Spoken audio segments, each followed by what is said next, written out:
சவாரி நடைபெற்றது. பஞ்சாங்க சாஸ்திரப்படி செவ்வாய்க்கிழமை மாலையே ஆடி மாதம் பிறந்துள்ளது. இதனை வரவேற்கும் வகையில் நாகை மாவட்டம் வேதாரண்யேஸ்வரர் திருக்கோவில் காலபைரவர் சன்னதிக்கு எதிரே உள்ள மணிக்கர்ணிக்கல் தீர்த்த குளத்தில் தீர்த்தவாரி நடைபெற்றது. முன்னதாக வேத மந்திரங்கள் முழங்க சிறப்பு பூஜைகள் நடத்தப்பட்டன. இதில் ஏராளமான பக்தர்கள் கலந்து கொண்டு வழிபாடு நடத்தினர். தொடர்ந்து ஆடி மாதம் முழுவதும் கோவிலில் சிறப்பு பூஜைகள் நடத்தப்பட உள்ளன.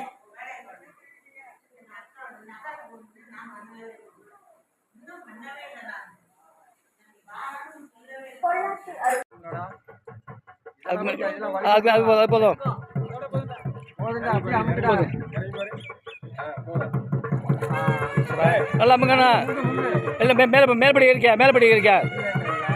மேல்படி இருக்கீங்க.